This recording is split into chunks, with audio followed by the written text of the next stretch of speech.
I have the privilege of introducing today's colloquium speaker, Justin Gomer. Justin Gomer is Assistant Professor of American Studies at California State University, Long Beach. His research and teaching focuses on racial formations, popular culture, and modern African American and United States history. He's the author of the recently published book, White Balance, How Hollywood Shaped Colorblind Ideology and Undermined Civil Rights, published with UNC Press in 2020, which is what he's here to talk about. In addition, his work has appeared in Souls, the critical journal of Black politics, culture, and society, the Washington Post, the Boston Review, and Black Perspectives, which is the blog of the African American Intellectual History Society. His research has been also featured on NPR, the New York Times, the Atlantic, and other venues. Justin is a triple Berkeley alum, earning his BA, MA, and PhD from there, all in African American Studies. So if you all could, I don't know if we virtually clap or whatever, but let's welcome Professor Gomer to talk about his book. And he will do the presentation, and then from there, we will have time for discussion. And I have some questions that will, in case we're absent questions, but I have some to help us out. And then I'm sure you all will have some questions too. Professor Gomer. Thank you, Ron. And thank you everybody for taking some time out of your very busy schedules, especially on a day like today, to spend some time with me and with this group. I'm gonna go ahead and share my screen, and then I can kind of get started with some of the slides that I have. Let me see. Hold on. Oh, there we go. Okay.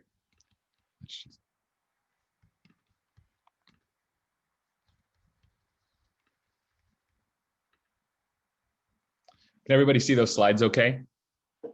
Yeah. Okay, yeah, so I just wanted to talk maybe 15 or 20 minutes, just kind of go over kind of the broad strokes of the book, hit some of the main points, and then during Q&A, I'm happy to elaborate on any of these points in more detail, but I thought I'd just kind of touch on some of the major aspects of what I cover in the book. Just very briefly, kind of how this project started, the kind of why, political history behind the book. It's just starting from a basic standpoint of colorblindness, the racial ideology of colorblindness. Obviously, colorblindness as a reality does not exist, and I would say nor should it. And yet the ideology of colorblindness has been a highly influential political tool and the dominant racial ideology of at least the last 30 years. I'm thinking, of course, of the period since the 1990s, when you began to have a series of state propositions like Prop 209 here in California. And certainly we would say that I would say it's been the predominant ideology since the civil rights movement. Second, the fact, speaking to the work of colorblindness, colorblindness is used most often by civil rights opponents in order to undermine racial justice efforts. So this sort of dynamic was the very foundation of the book, right? We have this ideology of colorblindness. It's very influential, and yet it doesn't exist. It's used to sort of undermine racial justice efforts. So where did it come from? What is its history? How did it come to be so influential as a sort of anti-civil rights discourse? Why movies, right? So very early on, as sort of a cultural studies, cultural historian person, I identified that I really wanted to look at this through the lens of popular culture. Hollywood then became the site of analysis for this. One of the reasons why is that part of what colorblind ideology does is it expels race-conscious discourse from the public realm. It says to even talk about race is somehow discriminatory. So colorblindness works to remove discussions about race and racial inequality. Film becomes very important then in the decades after the civil rights movement, because as it becomes no longer acceptable to talk about race in public discourse, Hollywood provides a site where audiences could visualize what they could no longer vocalize. That's sort of the phrase that I use in the book, right? That it might not be as acceptable as it was to talk about race in very explicit terms, but yet you can still see racialized bodies playing out racialized dramas on screen. This also led to kind of a discussion that I felt was the inadequacy of what we might call white savior analyses in films, specifically films that are fictional dramas about key moments in Black freedom struggles. whether we're talking about sort of abolition or the civil rights movement. So I think those things are very important in that sense. And then just more broadly thinking of culture as the site and the way in which we make sense or give meaning to the world, right? Sort of a foundational cultural studies, cultural theory idea from folks like Stuart Hall.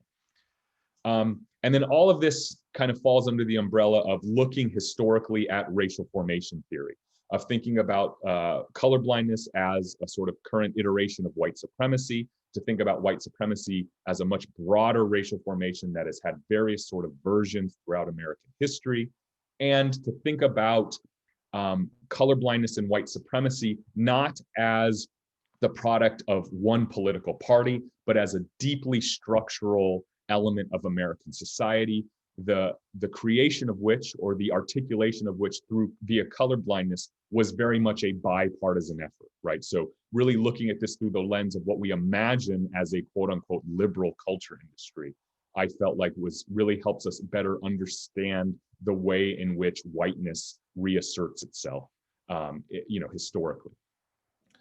I think before we get too far into this, I want to just give a very brief definition of what I mean by colorblindness. I refer to colorblind ideology as a race-neutral ideology that cherry picks the language of Dr. Martin Luther King's "I Have a Dream" speech, specifically the idea that all men are created equal and should be judged on the content of their character, not the color of their skin. So that's very much sort of the founding idea of people who invoke colorblindness, and it's used very much against the aims and goals of the civil rights movement.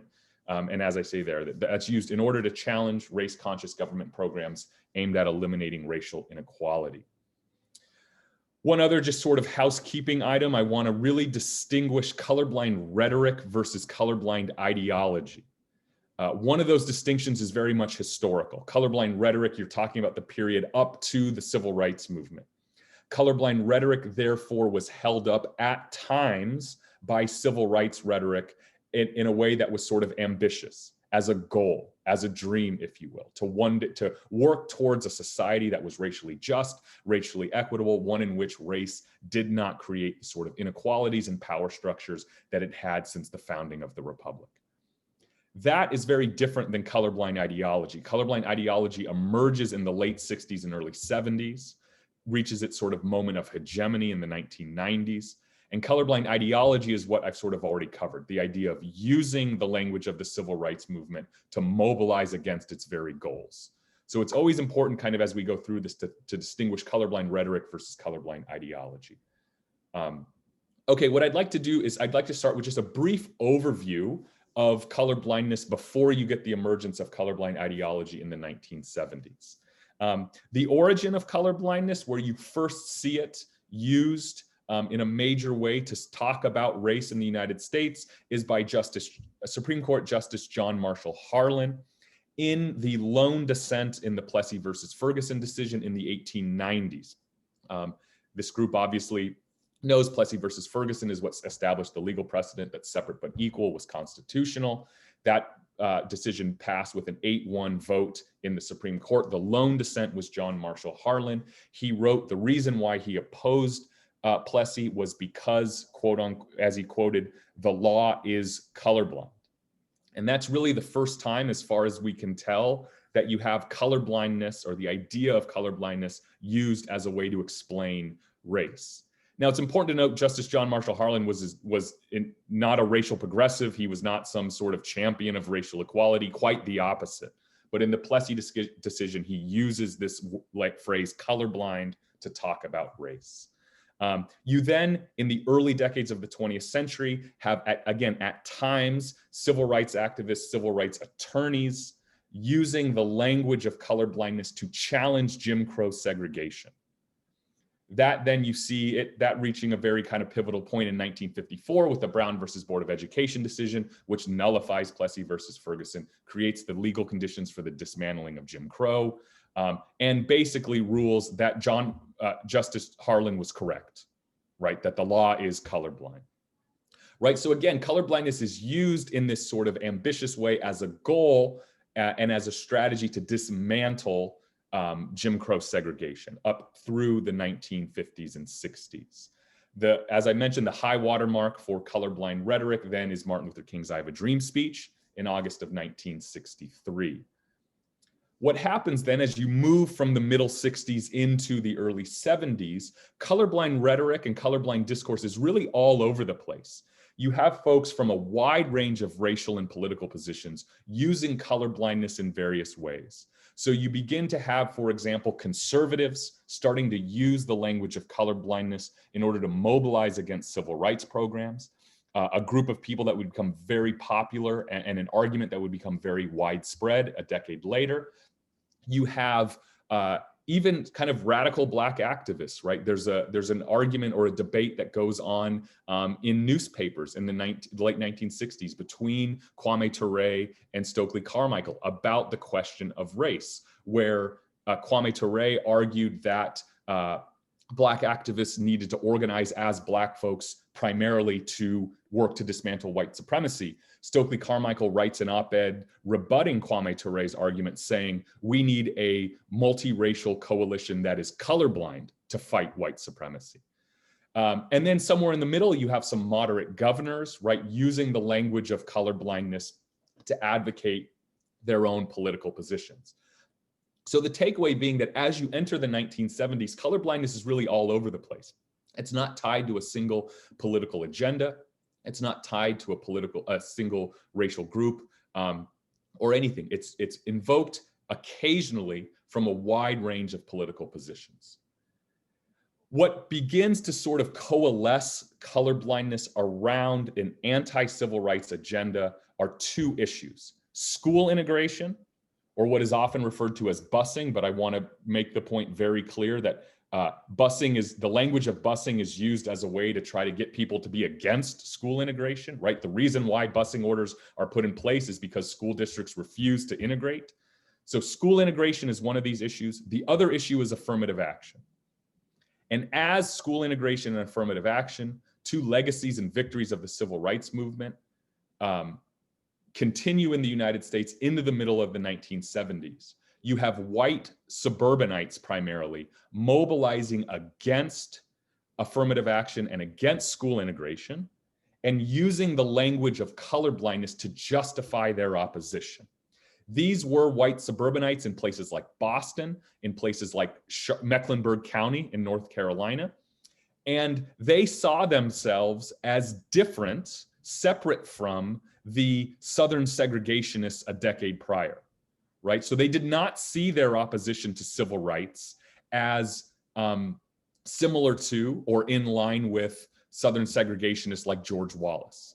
They saw their opposition, or they framed their opposition to civil rights within the language supposedly of the civil rights movement. And that's why you start to get a widespread white backlash in opposition to school integration and affirmative action that coalesces around the idea that of the argument that, no, it's not that we oppose civil rights, it's that we believe in the colorblind ethos of the civil rights movement.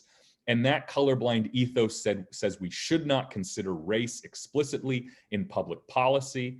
And these policies of school integration and affirmative action are race conscious, and therefore they are discriminatory. So in the middle of the 1970s, around this issue is also where you get the emergence of the idea of quote unquote reverse discrimination, right? So the argument of these white opponents of civil rights becomes, it's not that we oppose civil rights, it's because we support civil rights that we oppose these programs, because these programs are creating reverse discrimination against white men, right? So that's where you start to have really the formation of an ideology of colorblindness. So there, affirmative action, the first big anti-affirmative action ruling is the Bakke decision in 1978. Hollywood is very, very important in this regard of really dramatizing and spreading this idea of reverse discrimination, the idea of the anti-affirmative action argument that jobs and admission seats at major universities were being given to undeserving Black folks at the expense of supposedly more deserving white folks.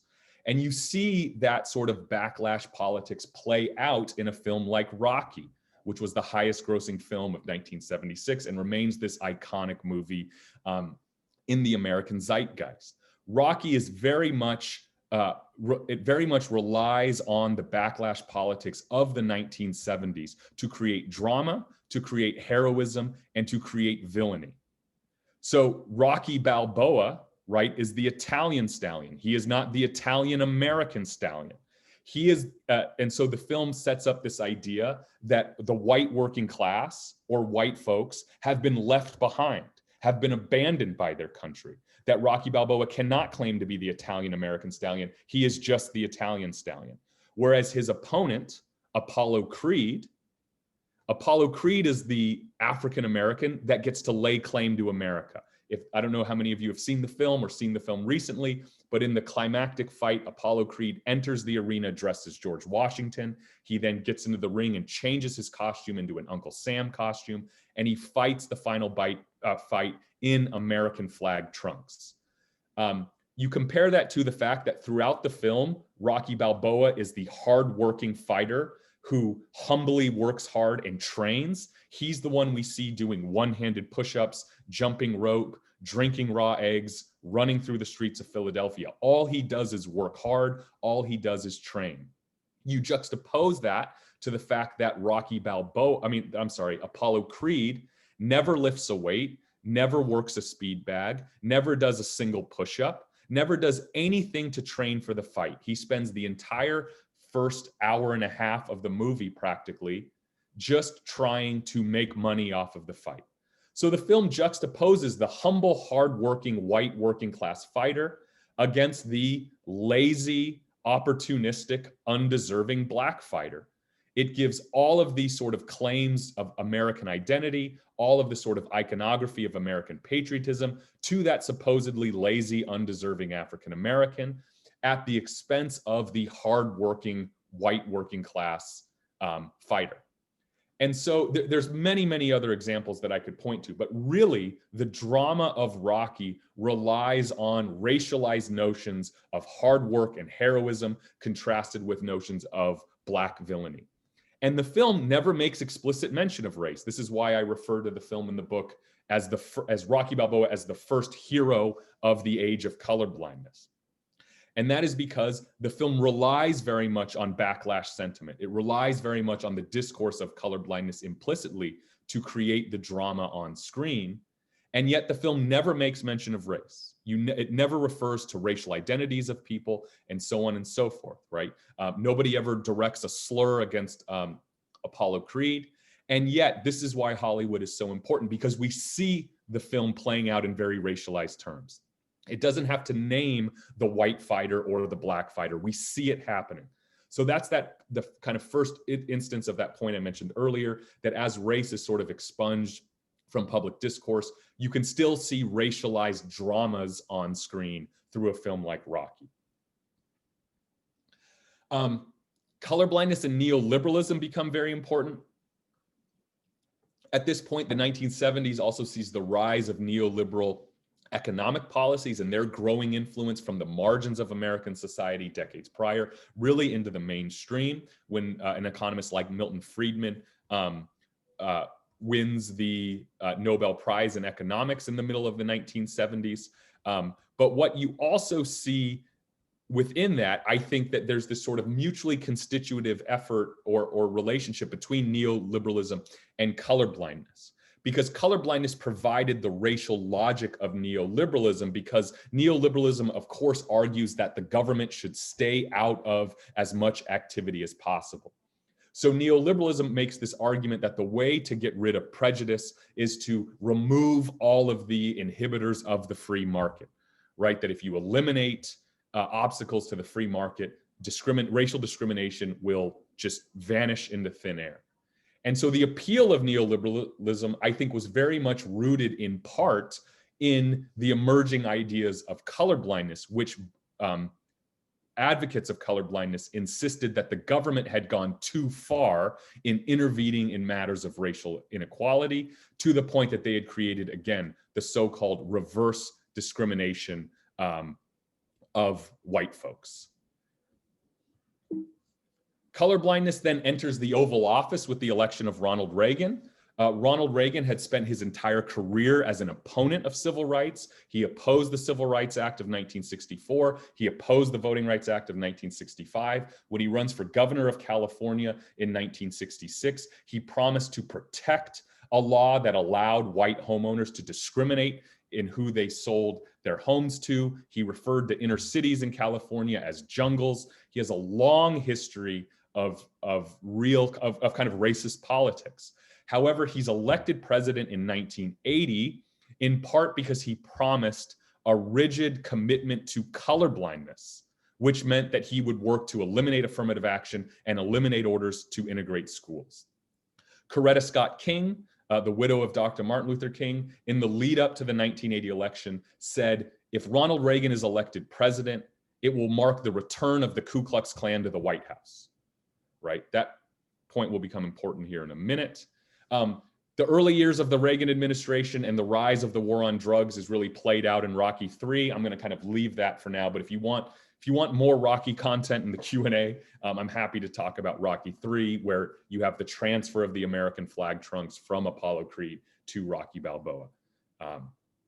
Now, what happens is that during Reagan's first term, Reagan spends his first term very much working hard to eliminate affirmative action and eliminate school integration orders. That earned him a whole lot of criticism from civil rights groups who began to align or link his contemporary opposition to civil rights with his long history of civil rights. As the Reagan administration feels more and more heat from civil rights groups for their civil rights opposition, they decide that they need to make some sort of gesture to try to appease civil rights advocates. That gesture became getting on the right side of establishing a Martin Luther King federal holiday. Reagan had opposed that holiday throughout since the 1960s, but he decides in 1983 to sign the federal bill establishing a Martin Luther King holiday as a gesture to try to get civil rights activists off his back. How do we know that how do we know that he did this as a political tool as opposed to a genuine belief in a Martin Luther King holiday?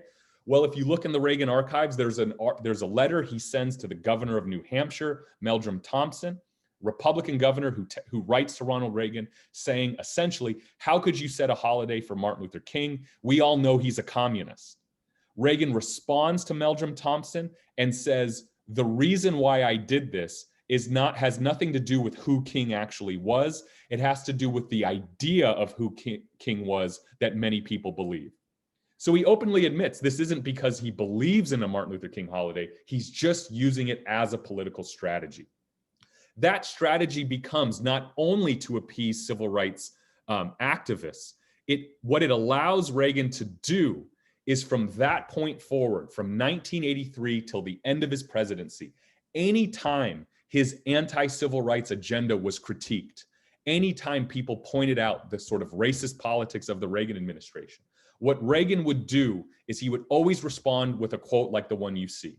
He would say, my opposition to school integration has nothing to do with racism. It's just that I want what Martin Luther King wanted. I want a colorblind society. And school integration orders and affirmative action orders violate the supposed colorblind ethos of the civil rights movement, and that's why I oppose them. So Reagan starts to position himself, in fact, as the inheritor of Martin Luther King's supposed colorblind dream. He does this so often that in the late 80s, the New York Times ran a headline that they called the Reagan Race Phonograph. And the article states that Reagan invokes colorblindness in Martin Luther King so often that it plays like a broken record. So signing the Martin Luther King holiday allowed Reagan to position his opposition to civil rights not as civil rights opposition, but as realizing the supposed colorblind goal of the civil rights movement. As Reagan leaves office, Reagan he spends his second term and even part of his first term trying to reframe the civil rights movement and reframe Black freedom struggles as being motivated not by racial justice, but being motivated by colorblindness. After Reagan spends years doing that in office, and as Reagan's administration spends years doing that in office, as he leaves, Hollywood picks up on that idea. And it is on the heels of Reagan's second term that you begin to see movies about Black freedom struggles. I'm talking about abolition and I'm talking about civil rights. You see these movies that begin to insert colorblind white heroes into actual historical moments of Black freedom struggles. You get movies like Glory, movies like Amistad. On the civil rights front, you get movies like Mississippi Burning and The Long Walk Home. You get movies like Ghost of Mississippi and even Forrest Gump into the 1990s. And what these movies do is that they're dramas set in, they're set in the civil rights movement. They're based on a true story, but based on a true story means that there's some wiggle room, right? And Hollywood uses that wiggle room to insert colorblind white heroes into these moments of Black freedom struggles. So in Mississippi Burning, you have the FBI as the defenders of civil rights activists. Obviously, if you know anything about the civil rights movement, you know that the FBI was the biggest opponent of civil rights, not its staunchest defender. The Long Walk Home is a film I talk about a lot in the book. It's set in Montgomery, Alabama in 1955 and 1956 during the Montgomery bus boycott, right? Kickstarted, of course, by Rosa Parks' refusal to give up her seat on a Montgomery bus. And this film, The Long Walk Home, is about a white woman played by Sissy Spacek, basically defying her racist husband and driving in the Montgomery bus boycott carpools, shuttling Black workers to and from work so they can maintain their job and participate in the boycott. Rosa Parks, Rosa Parks attended the premiere of The Long Walk Home. And after the premiere, she was asked by a journalist, "Miss Parks, what did you think of the movie?" And she, in an incredible way, gave a perfect answer. She said, "To my knowledge, there were no white women who drove in the carpools." So again, you take a historic moment, a historic episode in the civil rights struggle, something like the Montgomery bus boycott, and you insert a white colorblind hero into that. Now, a lot of discourses might just call that a white savior film, but again, the history that we've kind of covered so far today, that these white savior films emerge at a very specific moment for very specific reasons after a decade plus of colorblind activism to mobilize against civil rights, and Hollywood then picks up on that. You see these sort of colorblind dramas playing out more contemporarily with movies like The Help or movies like Lincoln, even a movie like Hidden Figures, we could see that. You also see Black independent filmmakers or Black filmmakers in Hollywood like Ava DuVernay and Steve McQueen and Nate Parker making different sorts of civil rights and slavery dramas that really are attempting to push back against the sort of white savior versions of these that Hollywood made, I would say with somewhat uneven success. And you also see, again, the most recent example of a very popular Hollywood movie that is very much about framing the civil rights movement as about the heroic leadership of colorblind white heroes, usually colorblind white men, is a movie like Green Book, which wins the Academy Award for Best Picture. The kind of final moment in the rise of colorblind hegemony emerges in the 1990s, where California passes Prop 209 in 1996. Prop 209 was the first proposition that really bans affirmative action in a state. Prop 209 in California was called the California Civil Rights Initiative. So again, you've come full circle. You're now using the language of civil rights to eliminate civil rights programs. There's a proposition on the ballot in California as we speak that's meant to kind of eliminate Prop 209 and reinstate the possibility of things like affirmative action. It looks like that's going to be defeated. So Prop 209 will stand in California. The last piece of this is that what happens in the 1990s is Hollywood starts to make less, or it still is making some of these colorblind dramas of Black freedom struggles, but what you also get in the emergence of the 1990s are what I call the genre of teacher films, where you have typically a middle-class white woman moving into an inner city, teaching at a predominantly Black or Latino school, and teaching these young gang members and kids that are getting into trouble how to value their education, how to sit upright in their chairs, and how to care about things like poetry, right? So she kind of parachutes into the quote unquote ghetto, teaches these Black students the value of education, and then leaves. So this is sort of colorblind discourse coming full circle, saying that the problems for example, of education gaps in inner cities is not because of structural racism. It's not because of inequality. It's because of inadequate, supposedly cultural values of urban Black communities or urban Latino communities. And in these films, you always have a moment, this is from sort of Dangerous Minds, you always have this juxtaposition of savior white womanhood versus pathological Black womanhood. So in the case of Dangerous Minds, two of her students who are brothers are missing school. She goes to their house to figure out where they are, and their Black mother basically says that these kids don't need school. School isn't important. And Michelle Pfeiffer's there saying school is very important, right? So again, this juxtaposition of white womanhood trying to save young Black men from the supposed pathological culture that they grow up in, right? So this is sort of the Moynihan report reiterating itself in the 1990s. I'm going to stop there because I'm much more interested in sort of having a conversation and a Q&A with you all. But that's sort of a very fast overview of the book. So thank you for indulging that.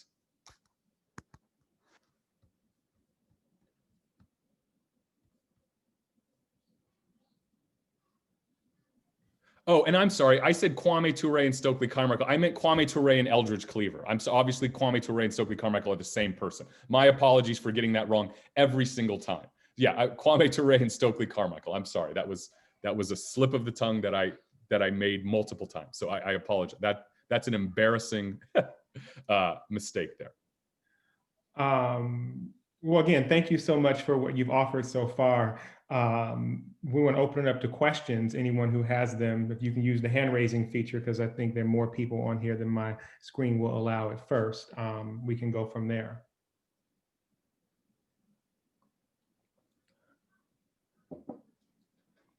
Anyone?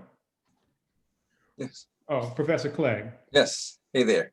I very much enjoyed your talk, Professor Gomer. I thought it was very thoughtful. Some of the things I had some sense of in regard to this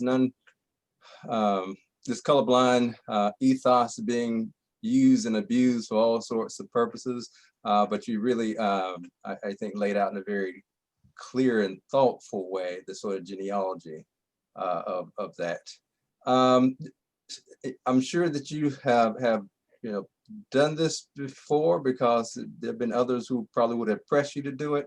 And I know we have limited time here, but would you say something about the phenomena that you described through the prism of the Obama presidency and the idea of Obama, this sense that many actually expressed that he was the apotheosis of this sort of colorblind vision, this possibility of a Black man holding the highest office in the land, that we're in a post-racial space in which race doesn't count for as much as some people in the past thought that it might count.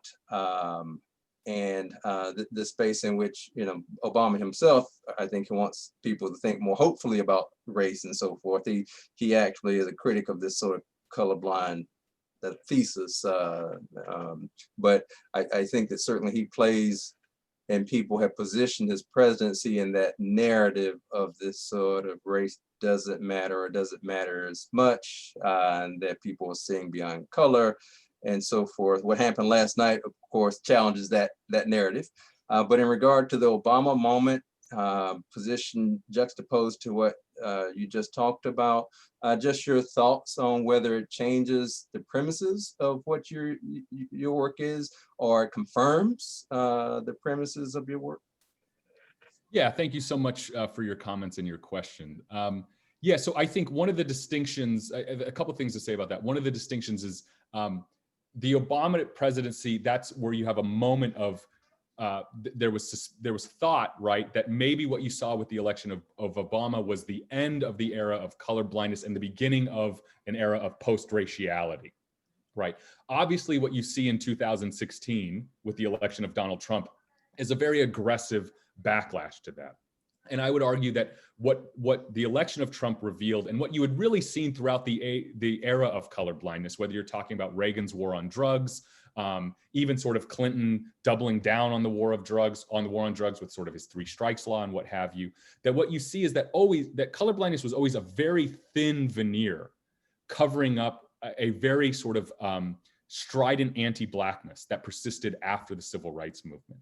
And I think the same thing happens that you see in the Obama era, that sure, there was reason to celebrate and for naive folks to say that Obama, the election of the first Black president marked this sort of moment of post-racial America.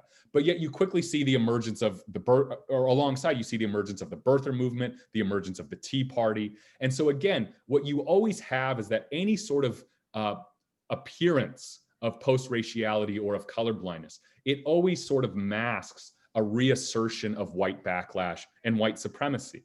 And I think what's unique also about the Obama moment in terms of Hollywood is it's during the Obama era that you have really the resurgence of these civil rights dramas like The Help.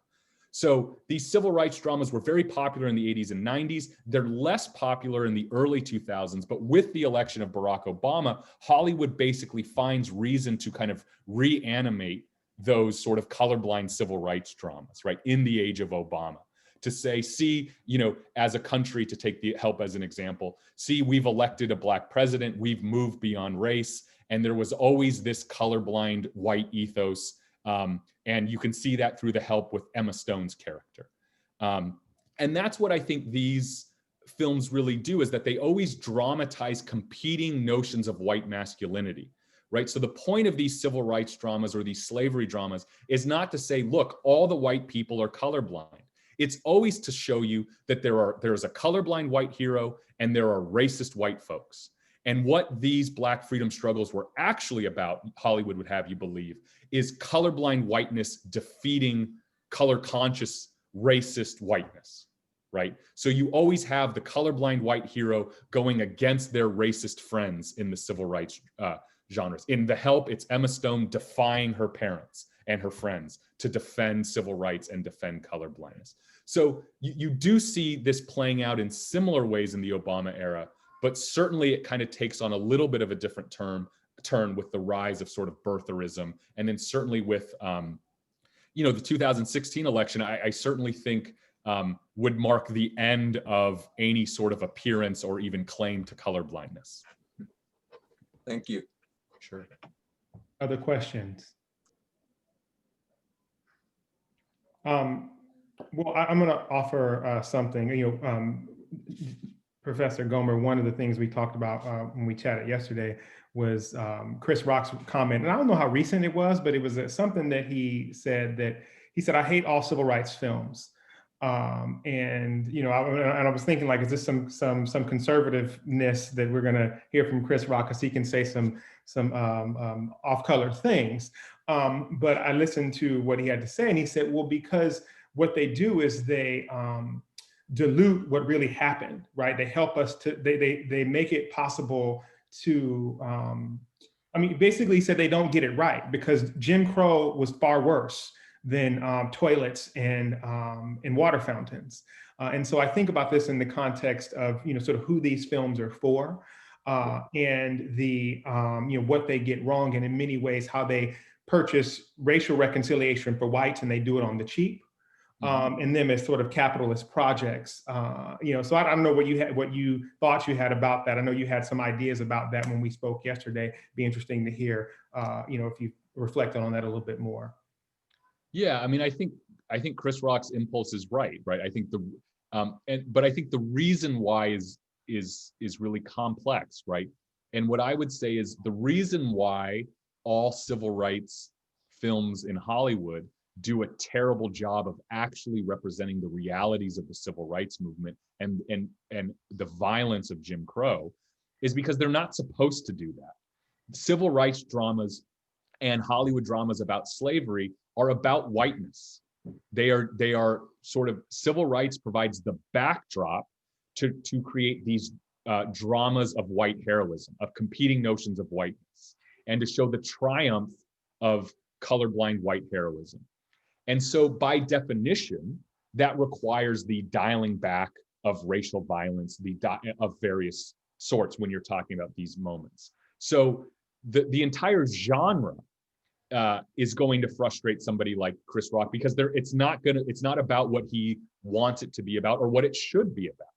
And what Hollywood has figured out in the decades, really since the 1980s, is that it is a very reliable, profitable formula to give audiences movies that create heroism and villainy around colorblindness and race consciousness. That Hollywood knows it can go back to that well of colorblind white heroism whenever it needs to and make money.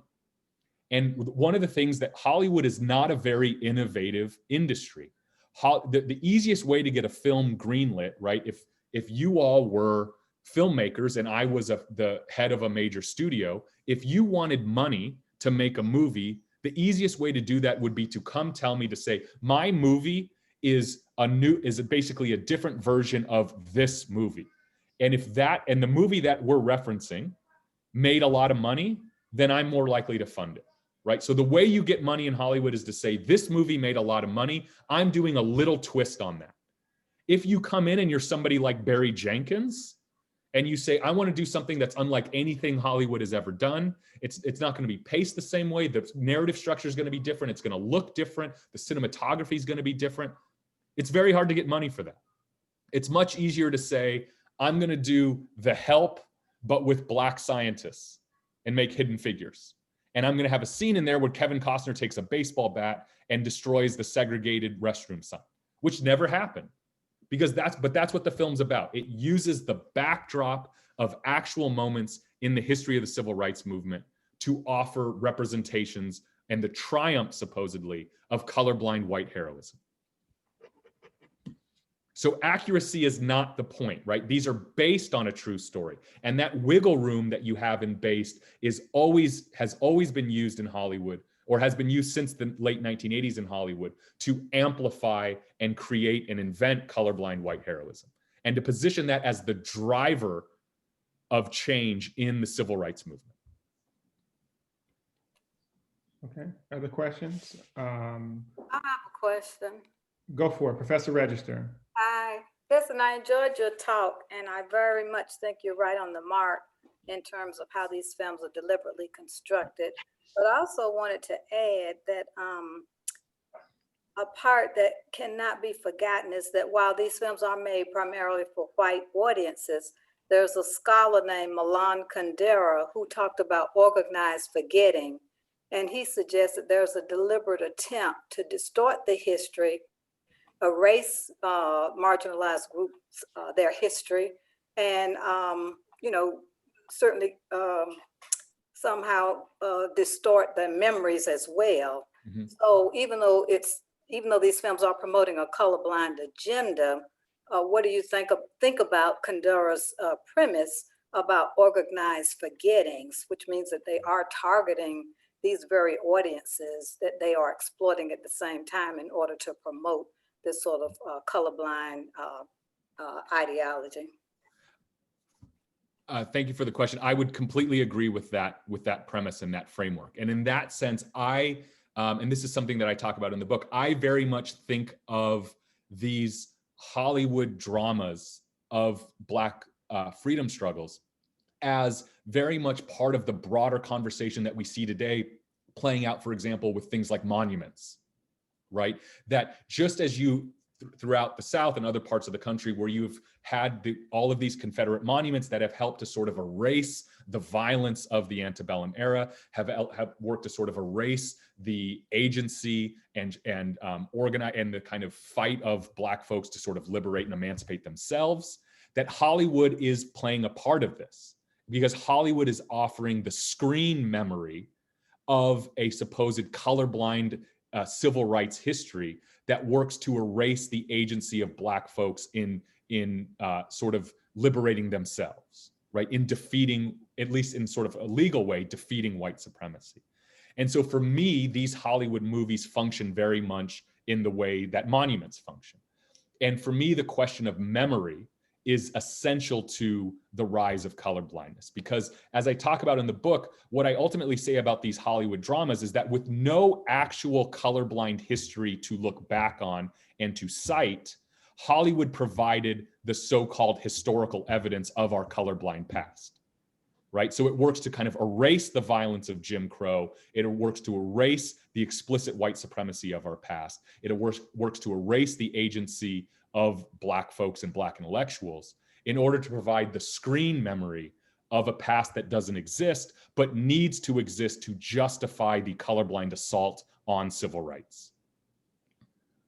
And since the two of you are speaking, Justin, this is Professor Charlene Register, who you've heard me talk about for years since I've been here, who's a film scholar, written about African-American women actresses, and completing another project that we should see soon. If we were here in person, I'm sure Eunice would have us all go out to lunch, but since we're not here, at least since we're not in person, at least you all can meet one another finally. It's my pleasure. Andre Morris, if I'm pronouncing your name correctly. You had a question.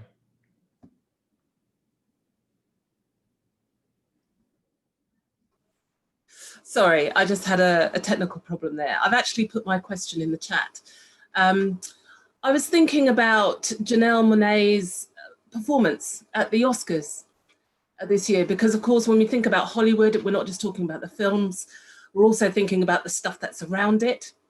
And I'm wondering whether that sort of a performance was something that was a gesture from the industry, or is it something that signals recognition of change and the need for change?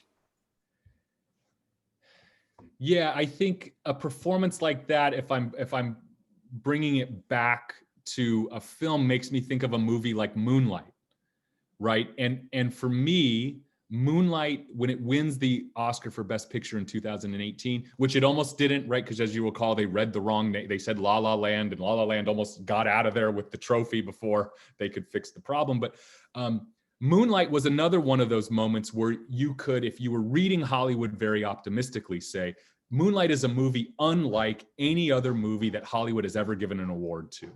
Maybe 2 years after the Oscars So White controversy, maybe the recognition of Moonlight as the best thing made in Hollywood, maybe that really marks a recognition of Hollywood that they have been complicit in the devaluing of Black lives, the dehumanizing of Black voices, and that the awarding of Moonlight the Best Picture Oscar marked a change. And so that I had a lot of optimism there, as I might have similar optimism seeing somebody like Janelle Monáe's performance. Of course, the year after Moonlight wins the Oscar, Green Book wins the Oscar for Best Picture, which is going right back to square one, right? And in many ways, I find Green Book to be even more of an egregious distortion of the history of the civil rights movement than some of the ones that you get in the 80s and 90s. So I suppose the Stuart Hall disciple in me should say we always have a future without guarantees, right? So I really hope Janelle Monáe's performance is sort of recognition. But I also think that, again, Hollywood is deeply invested in colorblindness to make movies, right? Like colorblind heroism is one of the most reliable or most kind of popular ways that Hollywood creates heroes in the last several decades. And as sort of Charlene's point brought up, this is part of a much larger struggle to kind of erase Black folks from their own history. This is a larger way in which memory is used to reinforce white supremacy. So although we have a future without guarantees, I'm always reluctant to think that a singular artistic performance or singular artistic text that gets recognition by Hollywood marks a change. Right. So I hope I'm wrong. And I hope, certainly Janelle Monáe is brilliant enough to be able to bring the whole thing down. But I've grown more and more cynical about this.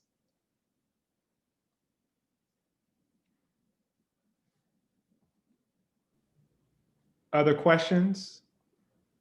Thoughts? Professor Alicia Monroe.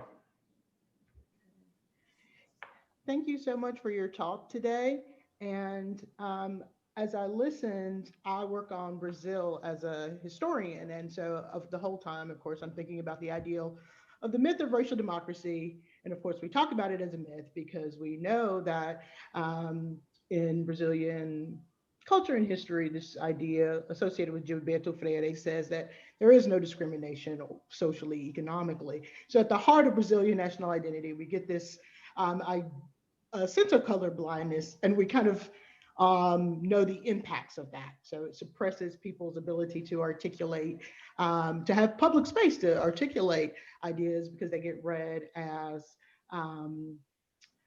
not patriotic, right? It's against the nation if we kind of complicate this because everyone's the same.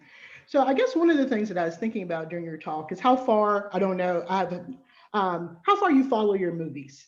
And I also wanted to talk about the ideal of white supremacy. So I wonder, all of these Hollywood products, everyone's seen Rocky everywhere, right? We've got global products. We're not just talking about, we've talked about it within the context of the United States, but these are global entities.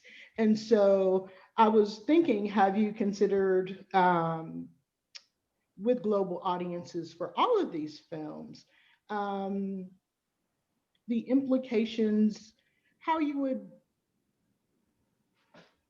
could, if you would address the question of how these products fit in terms of white supremacy, in terms of thinking about these movies as a transnational product, because they're moving across lines of nation states.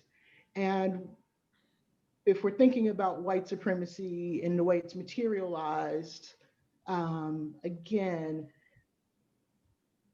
kind of what will these movies do somewhere else? Will they do the same thing, kind of devoid of the political context, but with the same kind of product that stresses certain types of relationships? And I also been watching this show, Good Lord Bird, right, on Showtime with John Brown.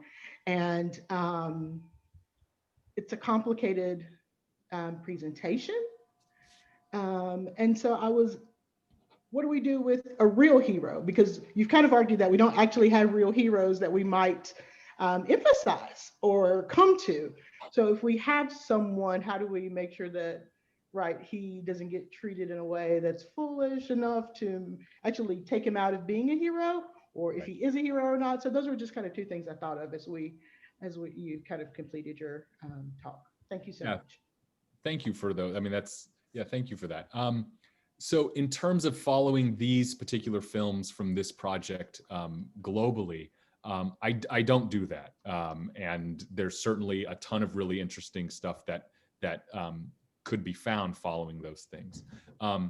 That sort of, the sort of shortcoming of the inability of the book to really do that is part of the things that's kind of animating future projects. So, Ron and I are both products of the African Diaspora PhD program at UC Berkeley. And so what has always been kind of in the background, what kind of one of the foundations of my training is very much thinking about diaspora and diaspora theory and what that offers in terms of like the movement of culture, sort of transnational context, all of these sort of things, whether you're talking about like Stuart Hall's articles about diaspora or sort of Paul Gilroy's The Black Atlantic, of really thinking about these films in much more of a global context. And what's happened is that what I would say to that is that the next project, the way that I'm framing it is very much more in a global, more diasporic context, right? To be able to track some of these things slightly better.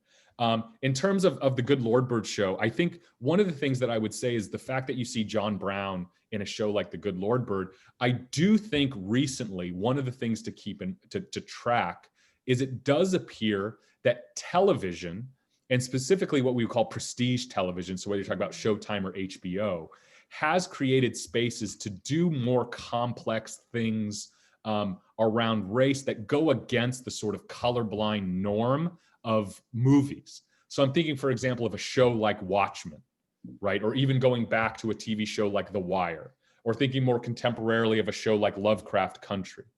It does seem like the platform of streaming services, the platform of something like HBO has, for whatever reason, and I think we're too kind of in the middle of it to know exactly what's going on, but it's created possibilities that we haven't really seen on movie screens.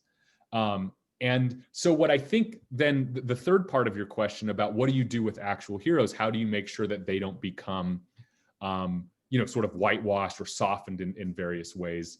I do think that it's telling that you don't really have a John Brown film in the same way that you have films about white heroes, invented white heroes in the civil rights movement. I also think it's more telling the fact that you have movies about fictional white women in the civil rights movement, but you don't have films about Ella Baker or Fannie Lou Hamer or something. And I do think that those stress the sort of, they put too much tension on the requirement of colorblind heroism.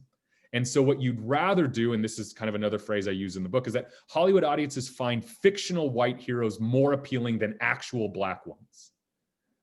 And because, again, I would say these movies are they're not actually about being at all sort of honest about the civil rights movement. They're not actually about sharing or sort of, or kind of uplifting or showcasing the heroism of any number of civil rights activists.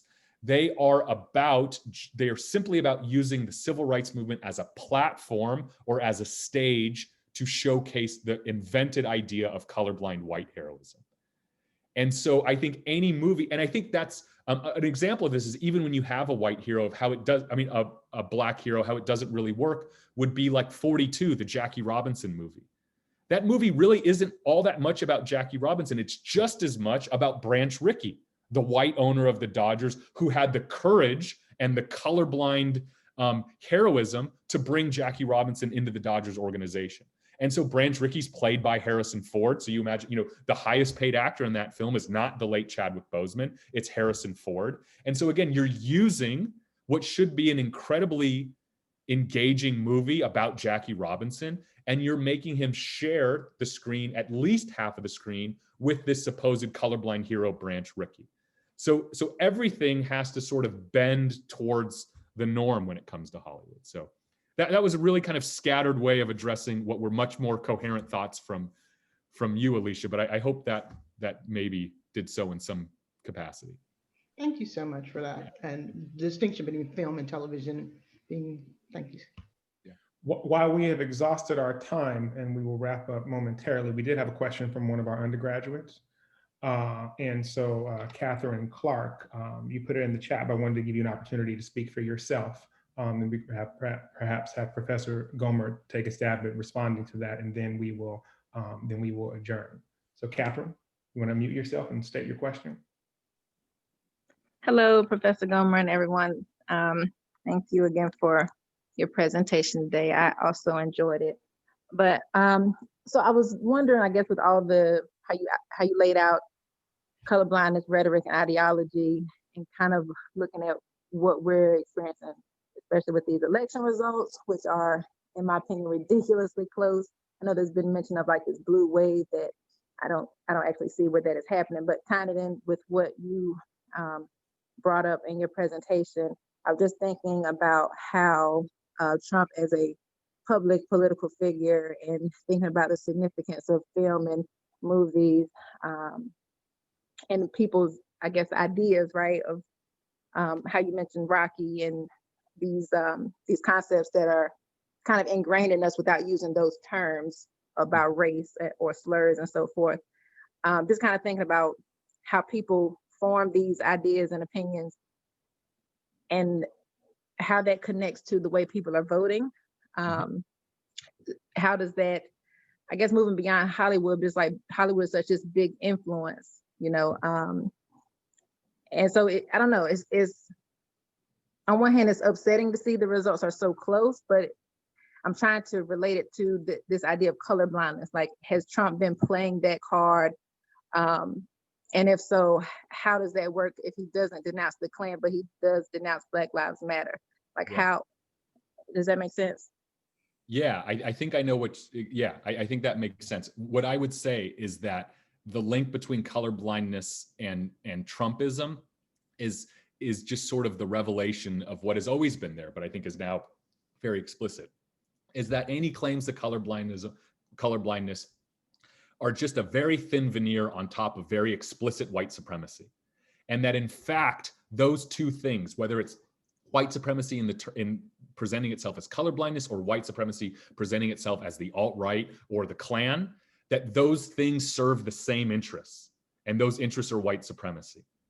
And that what you've seen is that in the decades since the civil rights movement, colorblindness has been very effective at serving the interests of white supremacy while appearing to be politically correct or appearing to be in line with the civil rights movement. But what Trumpism, I think, reveals is the sort of removal of that veneer and the appearance that what has always been beneath that and what has always been intertwined with that is far more explicit anti-Blackness and far more explicit white supremacy.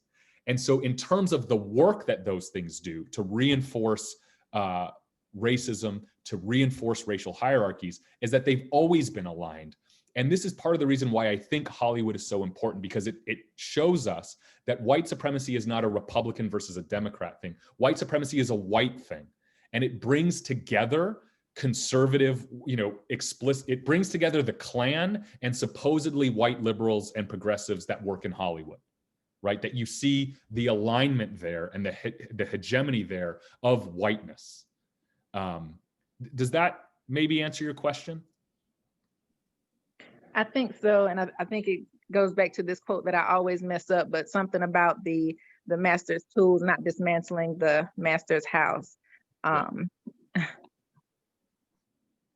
Yeah, I think that's right. That's Audre Lorde, isn't it? Yes. Yeah. Well, great. Thank you so much, everyone, for joining us today. Thank you, Professor Gomer, for your wonderful talk and your time.